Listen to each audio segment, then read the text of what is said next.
أهلا بكم. هذه قراءة فيما أسفرت عنه القرعة التي أجريت اليوم بالكوت ديفوار، قرعة تصفيات كأس العالم 2026 المنطقة الإفريقية. نبدأ مع المنتخب المصري الذي أوقعته القرعة في المجموعة A التي تضم بوركينا فاسو، غينيا بيساو، سيراليون، أثيوبيا وجيبوتي.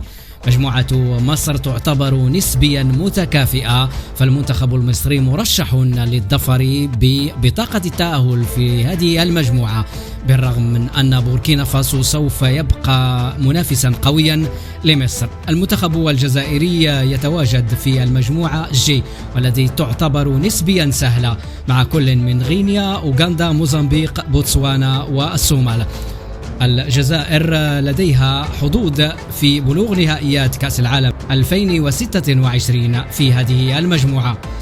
وننتقل إلى مجموعة تونس والتي تعتبر وتصنف الأكثر سهولة، حيث تتواجد فيها كل من غينيا الاستوائية، ناميبيا، مالاوي، ليبيريا وساوتومي.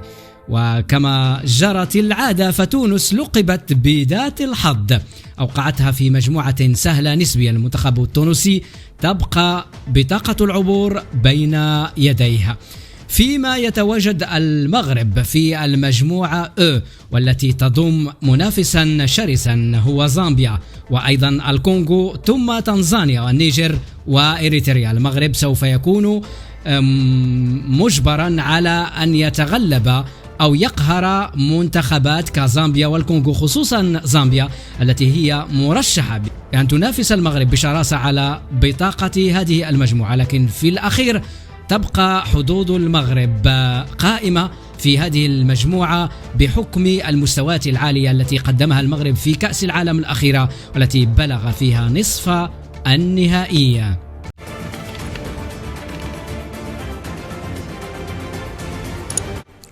قناة المغرب.